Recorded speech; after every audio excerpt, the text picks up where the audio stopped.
Hi guys, happy Tuesday. To start off with, just want to say our thoughts and prayers are with the great city of Houston, Texas, and of South Texas, everybody in South Texas that's gone through that hurricane, and I have friends and family down there, and to hear the tales of how horrific it is right now, our thoughts and prayers are with the people down there, and hope everybody will do their part in helping a fellow American any way they see fit in that.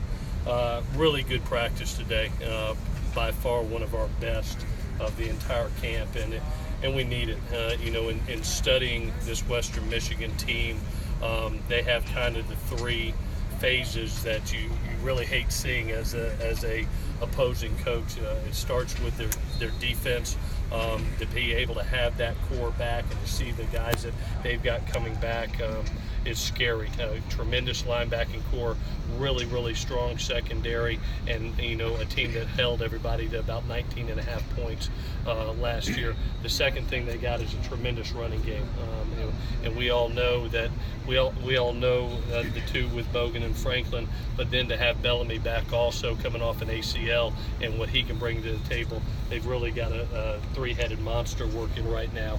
And then the last is they play great special teams, and with Darius Phillips, the MAC Special Teams Player of the Year, a guy that can not only hurt you on punt return but kickoff return.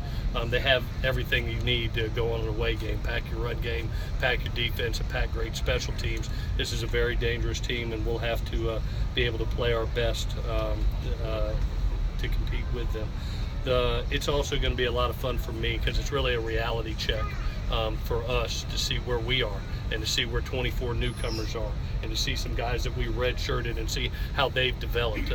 Everybody has great high expectations for us. It's neat to see as a coach exactly where you are after this first game, so I'm really excited about that.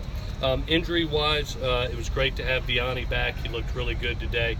I anticipate him being ready for the game. Daniel Morte-Bebe got some really good work today. I'm going to continue watching him through the week and make a decision later in the week. Michael Pittman, we held today. I think he's doubtful for the game, to be honest. We'll see how it goes later in the week. And Keyshawn Young right now still has a hamstring. Sounds like he can practice later in the week, and we'll see where he's at. Today had one ankle sprain with Liam Jimmons. Looks like a high ankle, so we'll see how long that is. And we held Isaiah Langley a little bit for a quad tightness. We'll see how that is in the next couple of days. With that, I'll answer any questions that you have. Excited to play a game? Excited to play a game? I am excited. Really, like I said, it's really going to be neat to see where we're at offensive, defensively, special teams, and it's really a culmination of how are these 24 newcomers going to react? How are the kids that we redshirted last year and spent a year developing? Where are they at now? So that's the most exciting part for me. That's kind of the unknown.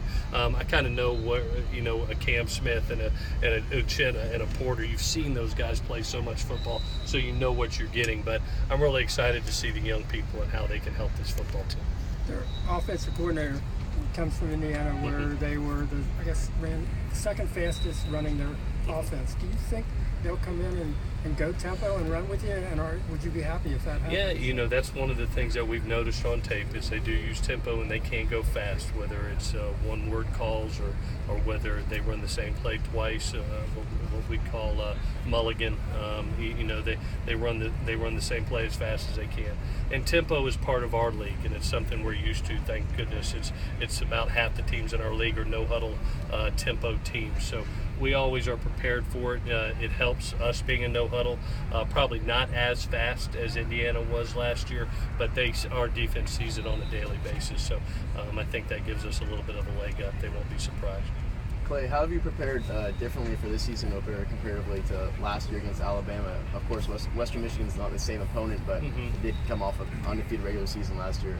Yeah, I think that probably the major difference is just the quarterback position and really being solidified there, and a guy that has played 9 games and has established himself not only as a very good player, but a leader of our offense.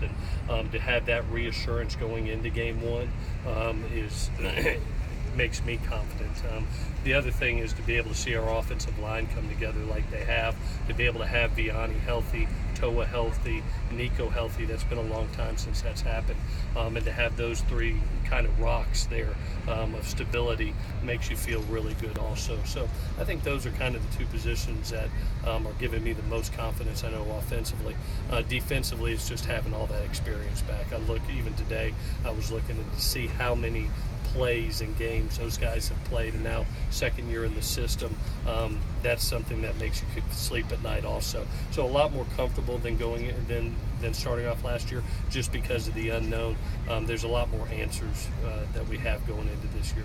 When you put together that receiving group, Steven, Jalen, Deontay, all those guys are older guys. What did that experience play as a factor? Yeah, you've been able to see them in games, how they react. They're very poised.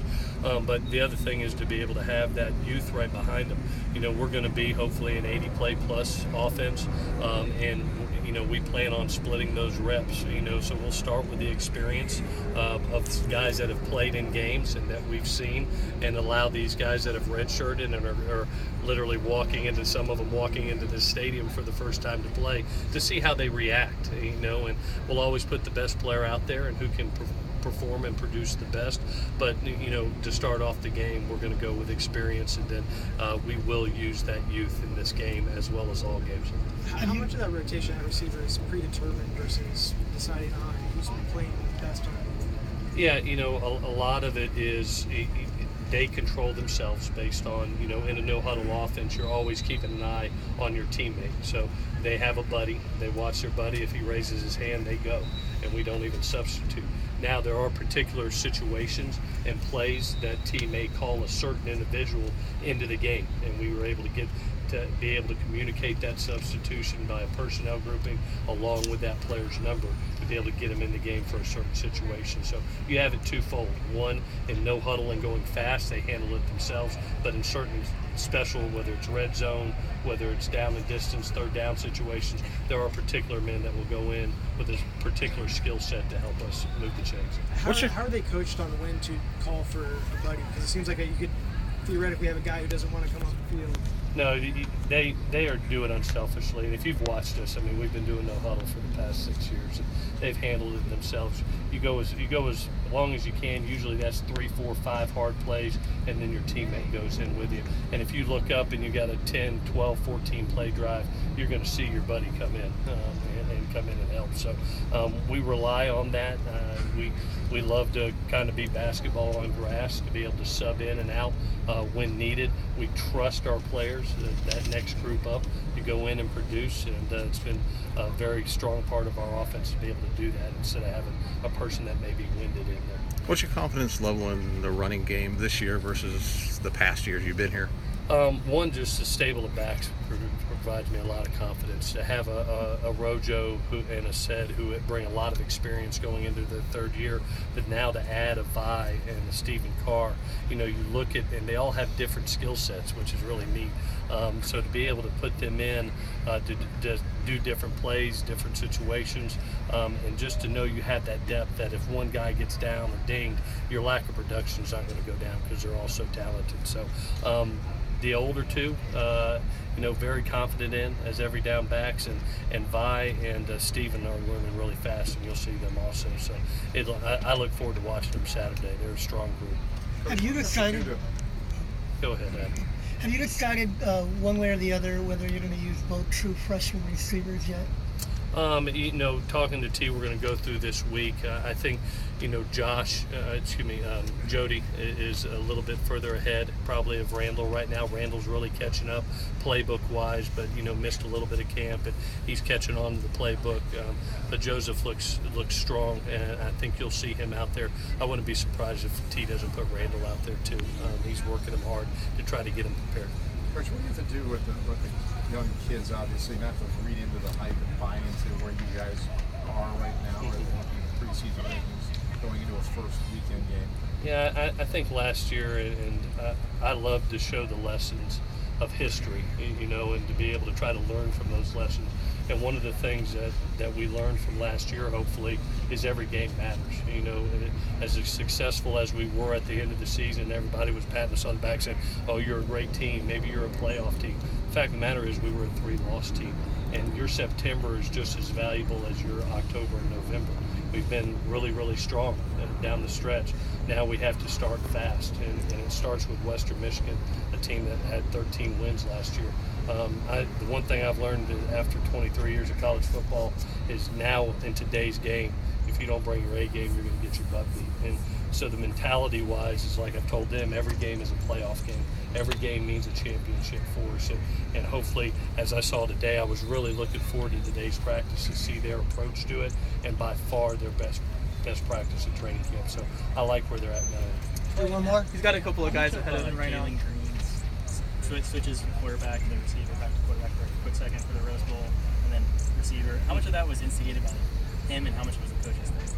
Oh no, we love using Jalen in different situations, and you've seen it over his time here. Primarily a wide receiver, but to be able to use him in certain quarterback situations, almost like a wildcat quarterback. You've seen him involved in trick plays. He's just so dynamic. I mean, he can make the plays catching the ball. He can run after the catch. Obviously, you could still use his arm. He was a quarterback at one point in time. So he's just he's very, very advantageous for us to be able to use at several positions. And quarterback's one.